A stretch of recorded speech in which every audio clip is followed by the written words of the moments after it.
150 వసంతాల వావిళ్ళ వాంగ్మయ వైజయంతి 10వ భాగం 23/4/20 ఆత్మజ్ఞాన లబ్ధికి అమృతత్వ సిద్ధికి అవశ్య అనుమంతవ్యం. శ్రీ ఐతరేయ ఉపనిషత్.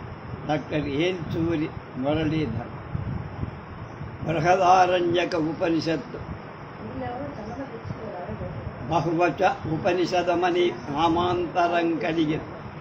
బహువచన ఉపనిషత్ అంటే వచనంలో ఉండే ఉపనిషత్ అని పేరు కలిగిన ఐతరేయ ఉపనిషత్తు ఋగ్వేదానికి చెందింది. ఐతరేయ ఆరణ్యకంలో ఒక భాగం. ఈ ఐతరేయ ఆరణ్యకం ఇప్పటికి కనీసం 2600 సంవత్సరాలకు పూర్వమే ఉద్భవిల్లిందని ఆధునిక పరిశోధకులు నిర్ణయం చేశారు. ఐతరేయ అభిధానంతో వెలసిన ఋగ్వేదీయ బ్రాహ్మణాన్ని అరణ్యకాని కర్త పురుష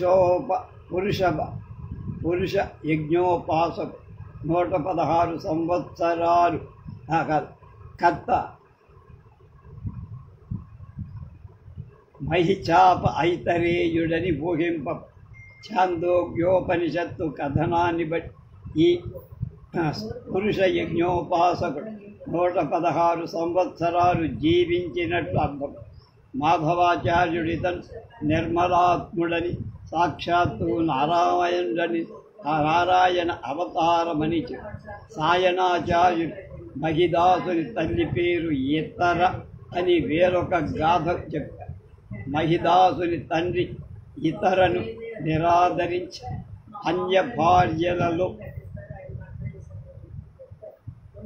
తనకు కలిగిన సుతులను ఆప్యాయంగా లాలించేవారు.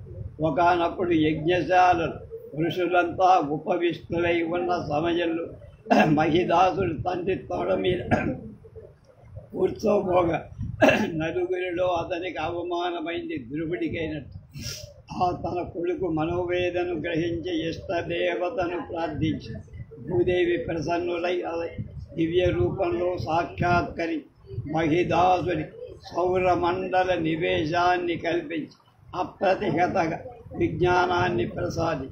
ఈ విధంగా జ్ఞానోదయం కలిగిన ఐతరేయుడు అనంతర కాలంలో తన పేరి వెలసిన వేద భాగాన్ని దర్శించాడు.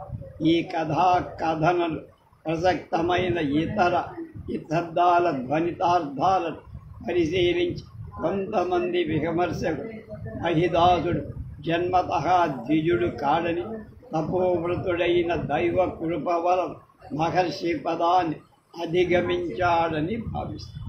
ఐతరేయ ఆరణ్యకంలో 5 ఖండాలు. ఒక్కొక్క ఖండానికి అరణ్యకమని పేరు. వేదకాలంలో ఆత్మతేజో దృష్ట ప్రత్యయాలై మహర్షి తల్లజుల మహావేదాంత తత్వభావన సారాన్ని మనకు ఈ గ్రంథం కరతలామలకంగా ప్రకాశింపచేస్తుంది. ఇందులోని మొదటి ఆరణ్యకంలో మహావ్రత శబ్ద నిరుక్తితో పాటు శాస్త్ర సంహతిని కూర్చిన అంటే ఐతరేయ బ్రాహ్మణ 1:38-44 ఉపదేశించబడిన గవామయవ సత్రం అనేటువంటి వ్రతాన్ని అనుష్ఠానాన్ని ఆవశ్యకాలైన ఔష సమాధ్యాయిక సాయం సవన మంత్రాల సిద్ధి దర్శనము. ఈ వ్రతాచరణకు సంబంధించిన వివరణ ఈ అరణ్యకంలో వివిధ ప్రతీకలతో రూపక ప్రఖ్యాతులతో కలిగి అసలు ఆరణ్యక రచనా సంవిధానంలోని ముఖ్య ఉద్దేశం ఇది.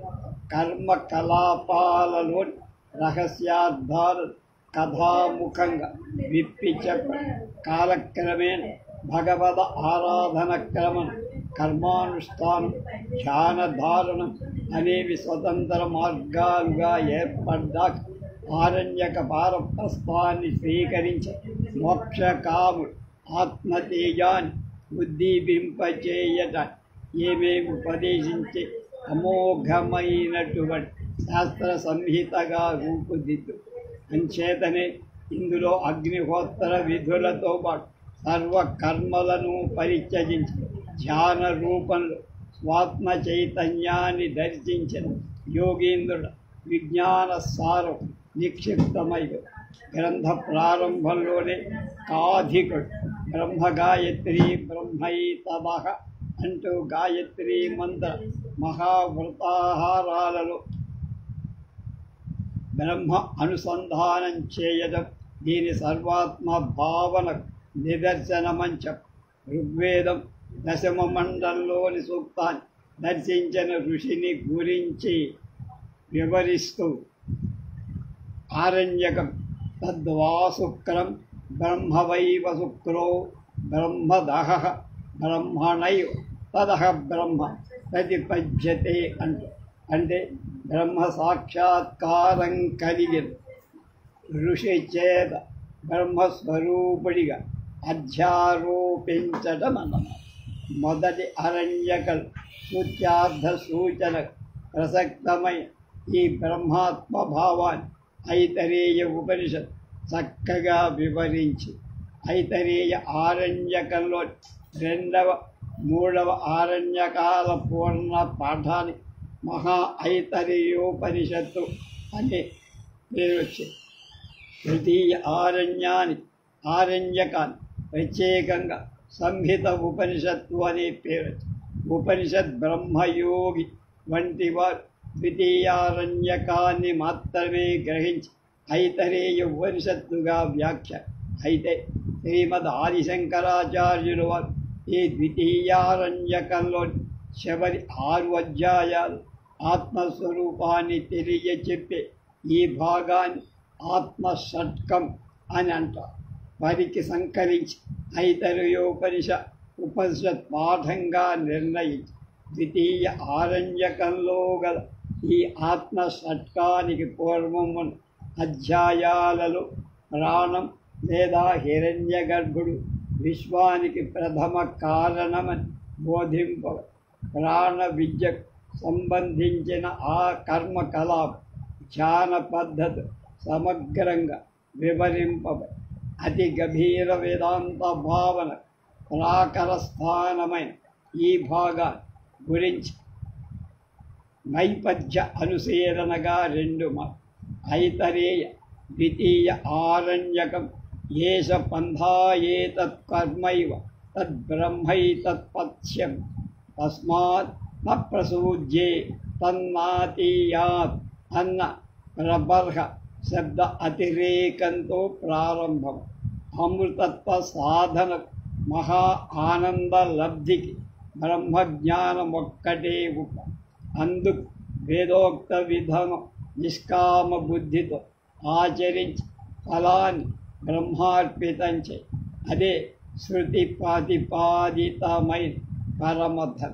అందువల్ల సాధకుడు ఆత్మజ్ఞాన విషయాన్ని తత్సాధన సామగ్రి ఎప్పుడు ఉపేక్షించరు. ఆ రోజుల్లో పెద్దలెవరు ఈ సదుపదేశాన్ని పెడచెవిన పెట్టిన వాళ్ళు కాదని తప్పటడుగు వేసిన వాళ్ళకి పరాభవము తప్పద. సహత్యాయత్ పూర్వే ఏ అత్యాయంతే పరా బభూ అన్న ప్రతిషేధవాక్యం అందుకే సకర్మకమైన వేదమతాన్ని పాటించే స్వర్గాపవర్గ పిపాధ ఇషువుల దృష్టిలో ఉగ్ధ శబ్దానికి మహాభృత ఆచరణ వేళ సుప్రధానంగా ఉపకరించే శస్త్రం లేక గద్య రూపంలో రచితమైన స్వత్ర విశేషం అన్న సామాన్య అర్థం అనుమోదితమై ఉండవచ్చు. కానీ ఐతరేయానుసారం దీనికి విశ్వమని, జీవుడని, భూతజాతమని, ఆత్మ అని, అన్నమని, అన్నాదుడని మొదలైన గూఢార్థాలు వేదోక్తమైన కర్మకాండ ఆచరిస్తూ ధ్యానధారణ మొదలుపెట్టిన వాళ్ళే అహం ఉగ్ధమస్మి అనే వాక్యార్థం తెలుస్తోంది. ఏతత్ ఫలంగా ప్రజాపతి పేరుతో ఉపలక్షితుడైన పురుషుడే నిఖిల జగత్పార సారభూతుడైన హిరణ్మయ పురుషుడని బోధకు.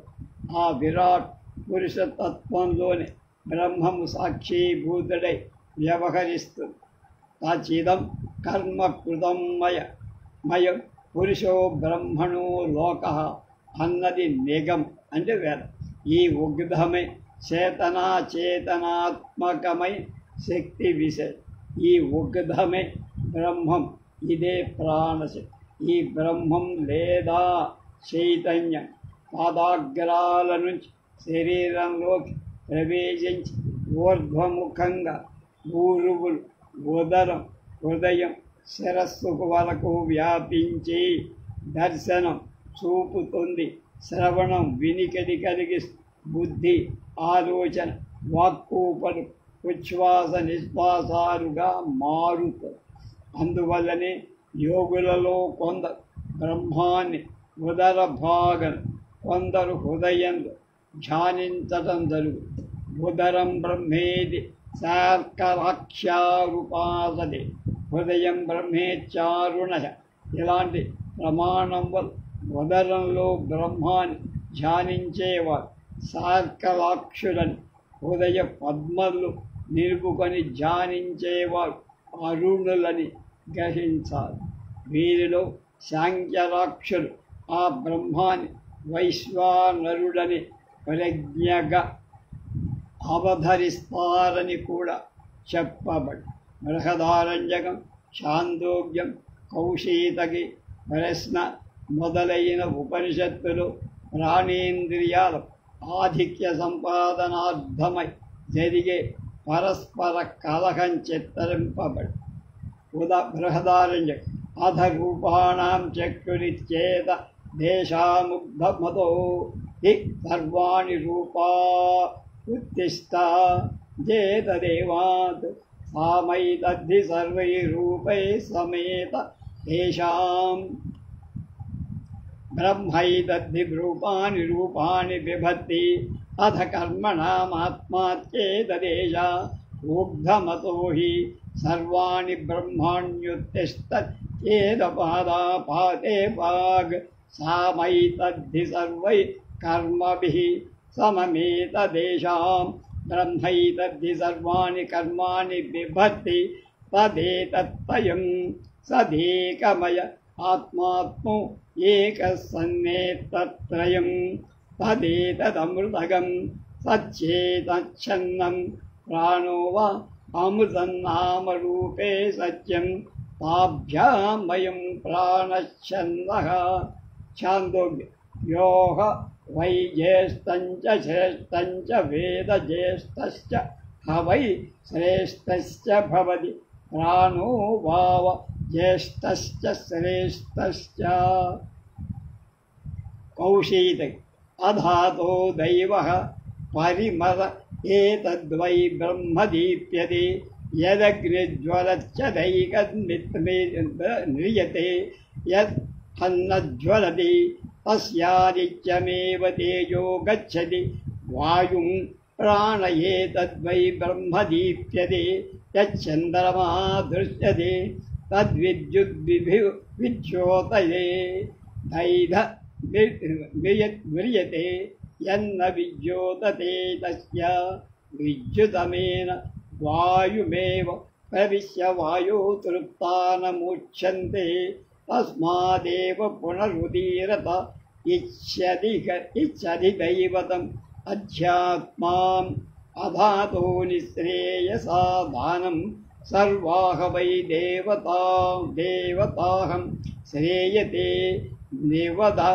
వినదమానా ఆత్మాశరీరా దుశ్చక్రం తద్ధారుభూతం శస్య అధహైనం వాక్ ప్రవివేశ తద్వాచా వద శిష్యేనా ఏవాధహైనం చక్షుః ప్రవివేశ తద్వాచా వద చక్షుషా పశ్చశిష్యః ఏతాధహైనం శ్రోత్రం ప్రవివేశ తద్వాచా వచ చక్షుషా పశ్యశ్రోత్రేణ శృణ్మహిషా ధ్యాయం శిష్యః येनाथहैन प्राणः प्रविवेश तत्तत एव समुत्तस्ता यद्धे तद्धेवा प्राणे निःश्रेयसं विचिन्त्य प्राणमेव प्रज्ञात्मानम् अभिसंस्तूय सहैते सर्वैरत्मा शरीरा दुत्कुर्मति स वायु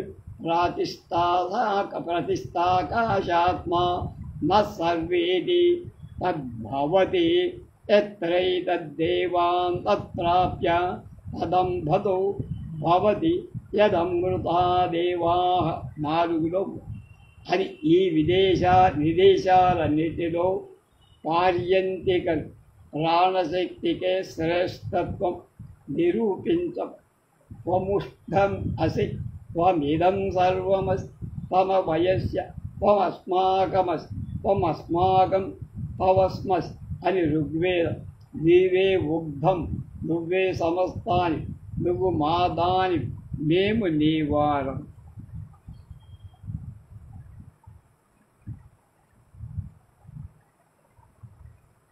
అని వేదం.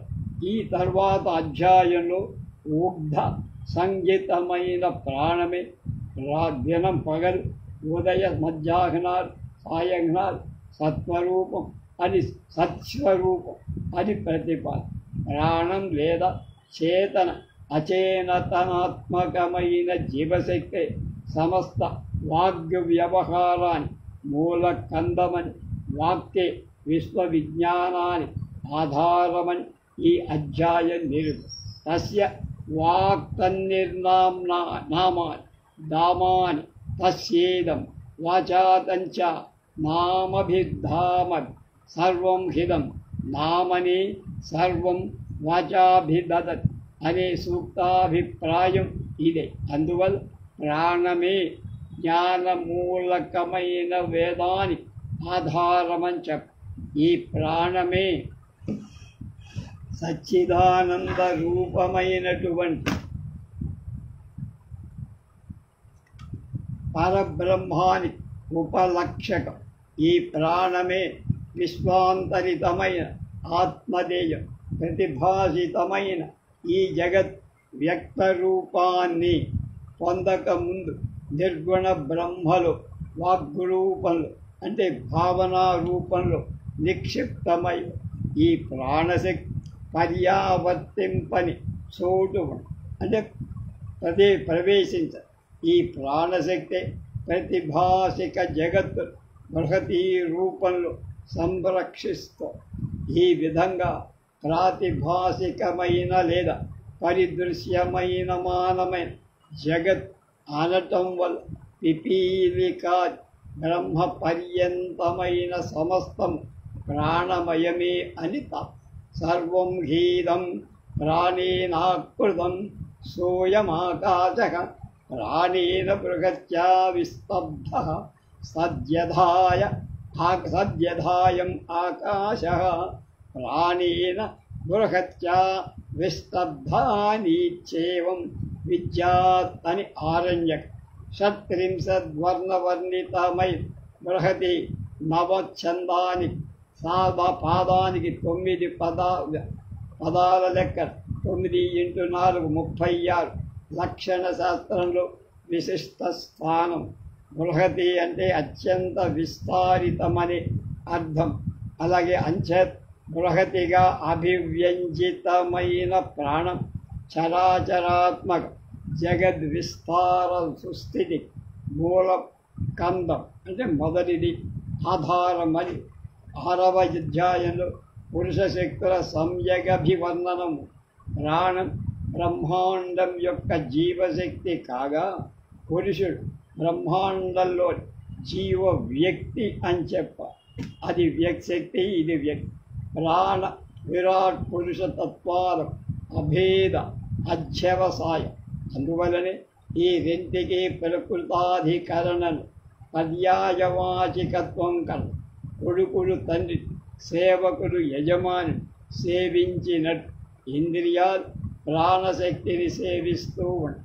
ఈ వనరులను సత్యస్వరూపుడైన బ్రహ్మాన్ విరాట్ పురుషత్వాన్ని ఆరాధించే సాధకులు ధ్యానధారణ కోసం ఉద్దేశింపక ప్రాణాన్ని పురుషుడిగా నిరూపించినందువల్ల సాధకు మరింత ఏకాగ్రత సాధించటానికి వీలుగా ఆ పురుషుని రూపనామ వైభవ విభూతుల ప్రసాధన సామగ్రిని వర్ణించటం జరిగింది.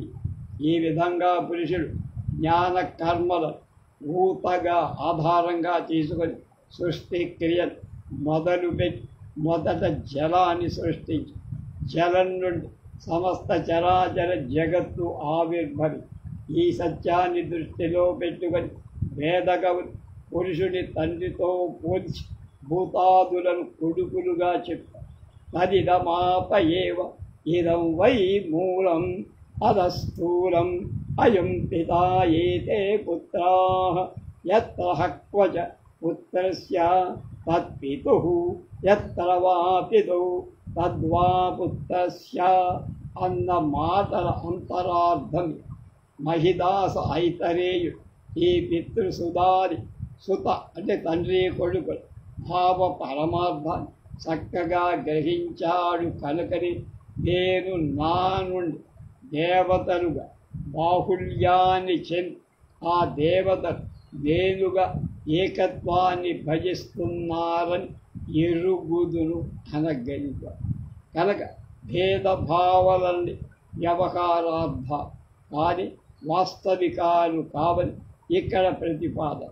దీని ప్రకారం సర్వాత్మకులైన జలాలు లేదా ప్రజాపతి లేదా పురుషుడు ప్రాణానికే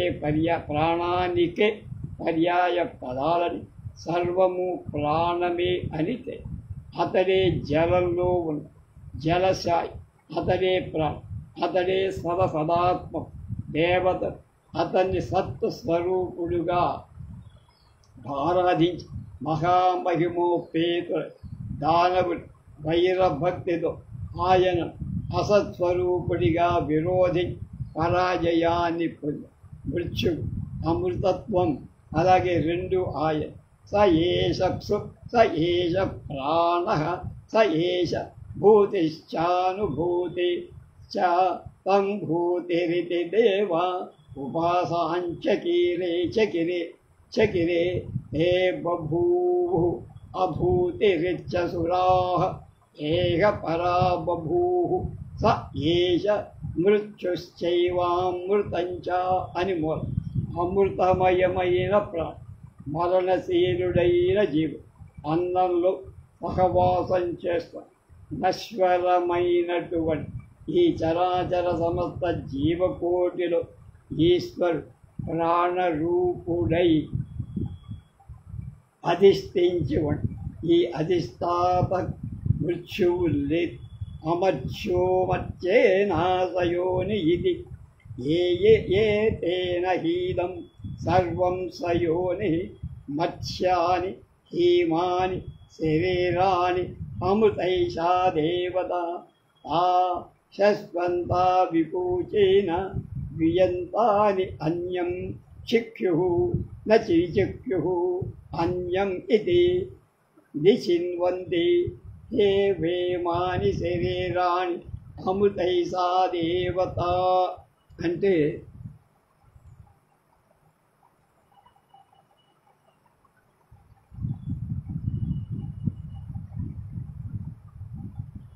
అమత్స్యమైన ప్రాణం మత్స్యమైన దేహం రెండు భిన్న మార్గాలలో ప్రయాణం, రెండు కలిసి ఉన్నట్లే ఉండి విడిపో.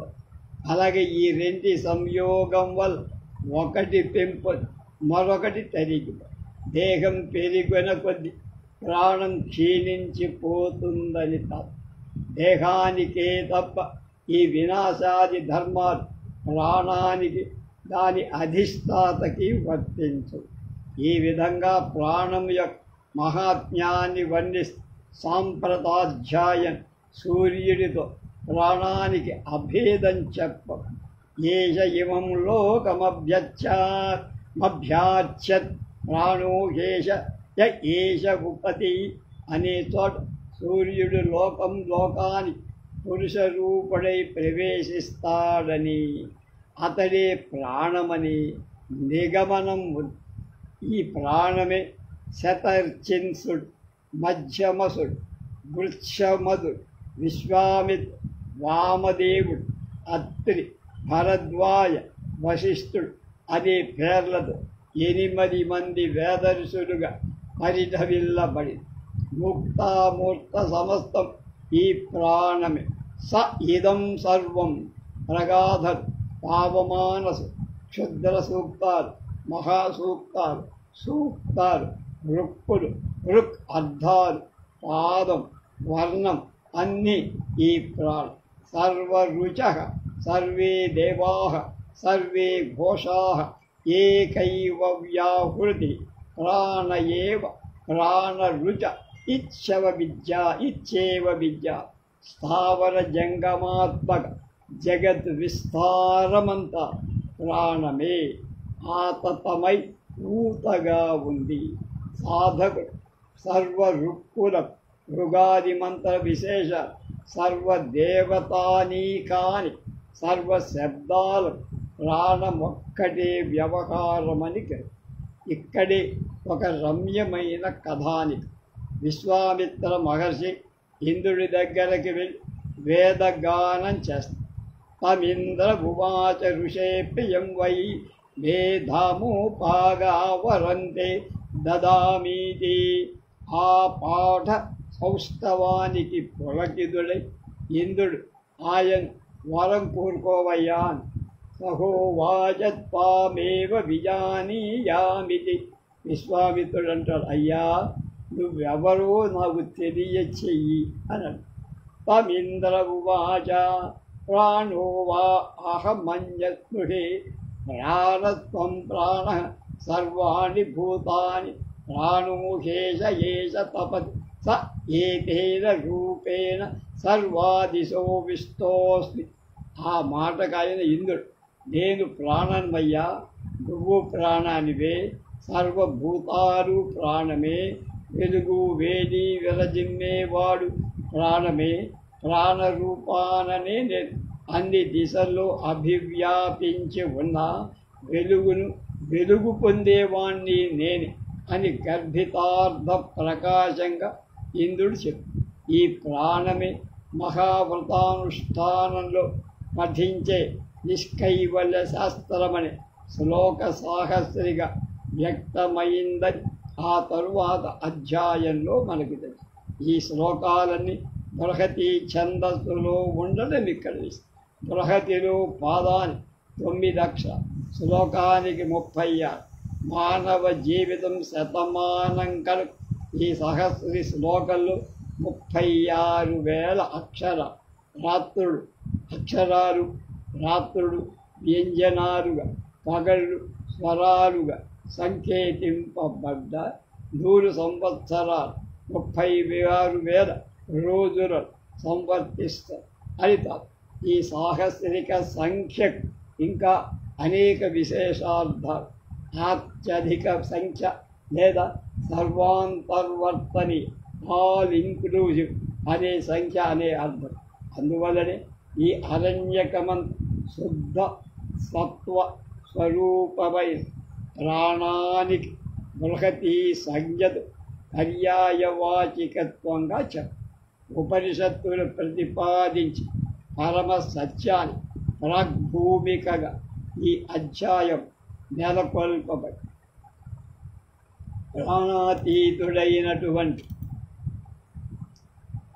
ప్రాణాతీతుడై బృహతి సహస్రాత్మకుడైన పురుషుడే ప్రజ్ఞామయు, దేవతామయు. ఈ అభిజ్ఞానం అంటే ఆ ఎరుక కలవాడు బ్రహ్మమయుడై బ్రహ్మమే అవుతాడు అంటోని. సోహం వాక్యార్థం ఇదే. అహం నేనే, సహా అతడు, సహా అతడే, అహం నేనే వాడు, వాడే నే. ఇదే భావంతో చరాచరాలన్నిటికీ ఆత్మసూర్యుడే. తస్య వా ఏతస్య బృహతి సహస్రస్య పరిస్తాత్ ప్రజ్ఞామయే దేవతాసోయ బ్రహ్మమయో అమృతమయ సంభూయ దేవత అప్యేది య ఏవం వేద తదుక్తం ఋషిణ సూర్య ఆత్మా జగతస్తశ్రుష అని ఋగ్వేదం 1-1-5-1-115-1 కనుక ద్వితీయ ఆరణ్యకంలో 3వ అధ్యాయమంత ఉగ్ధ అంటే స్తోత్ర విశేష రూపమై ఆత్మం యొక్క ప్రస్తావనే ఉంది. పంచీకృతమైన ఉగ్ధం అంటే 5 భాగం ప్రాణం నుండి సమస్త విశ్వం ఆవిర్భవించింది. అన్న ద్రవ్యం, అన్నాద దాని నుంచి పుట్టిన ఆత్మ శక్తి సమన్వయం స్థితిమంతం. ప్రారంభంలో ఆత్మ అంటే దేహం అనిపిస్తుంది, కానీ క్రమంగా వాస్తవార్థం అనుభూతం అయితే ఆత్మతత్వం బోధపడు. కేవల అనుభవానంద స్వరూపమైన ఈ తత్వాన్ని ఎంత అందంగా వివరించారు.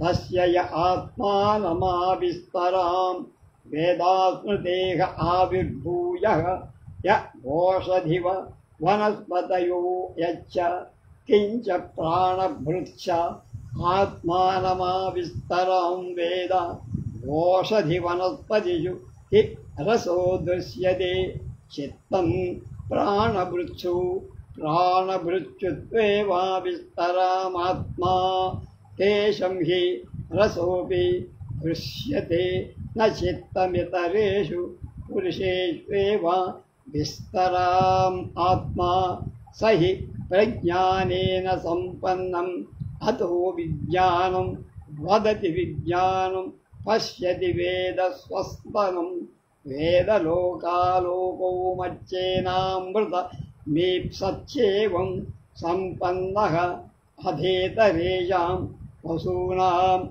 అస నాపిపాసే ఏవాభిజ్ఞానం న విజ్ఞాతం వదంతి న విజ్ఞాతం పశ్యంతి న విదుః స్వస్థనం స లోకాలోకౌ త ఏతావంతో భవంతి యథా ప్రజ్ఞం హి సంభవాః. ఆత్మ యొక్క స్వరూప అవగాహన కలిగిన కొద్దీ వ్యక్తికి తానంటే ఏమిటి మరింత స్పష్టంగా తెలుసు. ఇది పుస్తకాలలో శబ్దాలతో కలిగే పరిచయం లాంటిది కాదు. స్వ అనుభవంలో గోచరించే సత్యం తానంటే ఏమిటో తెలిసి వచ్చిన కొద్ది ఈ అవగాహన పెరుగుతుంది. దీంతో తన చుట్టూ ఉన్న ఓషధి వనస్పతులు జంతుజాలం సమస్తం ఆత్మస్వరూపాలి అని తెలుస్తుంది. సామాన్య దృష్టికి చెట్లు చేమల్లో రసతత్వం, జంతువుల్లో చైతన్యం సులభంగానే కలిగి, వృక్షాదులలో జీవం ఉన్నదని మాత్రమే తప్ప ఇంతకంటే అర్థంగా జంతువులలో జీవంతో పాటు ఆలోచనా శక్తి కూడా ఉన్నదని ఆకలింపు వస్తుంది. మానవుల విషయం అంతకంటే ఎందుకంటే మానవులకు జీవం ఆలోచన రెంటిలో మించిన బుద్ధి మత్ ఉన్నారు. అతనికి చూసిన దాన్ని గ్రహించటమే గ్రహణ ధారణతో దాన్ని వివరించి చెప్పగల శక్తి కూడా భూతవర్తమాన కాలాలలో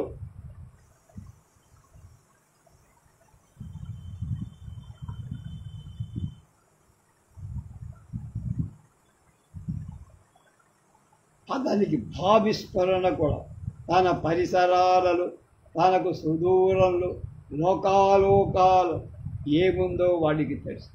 ఆ తెలియటం వలన ఏది శాశ్వతం ఏది అశాశ్వతమో వివేకించే శక్తి నశ్వర సాధనాలు అనస్వరమైన దాన్ని సాధింపకూడదు.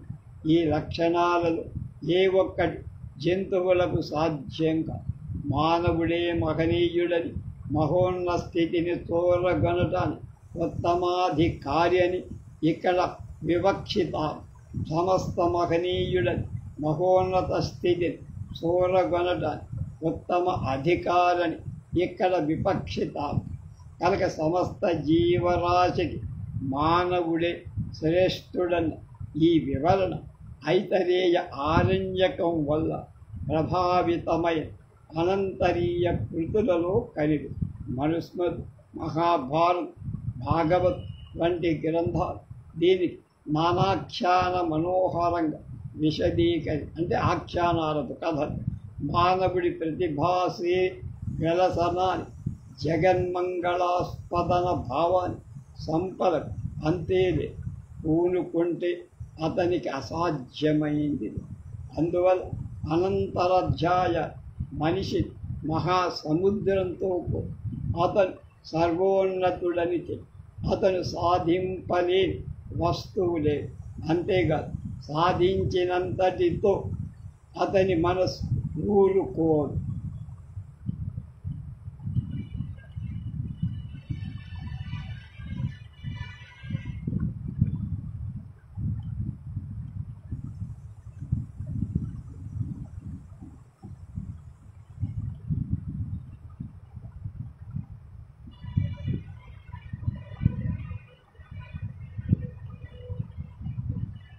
అంతకంటే పైదాని కోసం వరకలు అంతరిక్షాన్ని అందుకొన అంతకంటే ఇంకా పైకెళ్ళాలని ఉత్సాహం.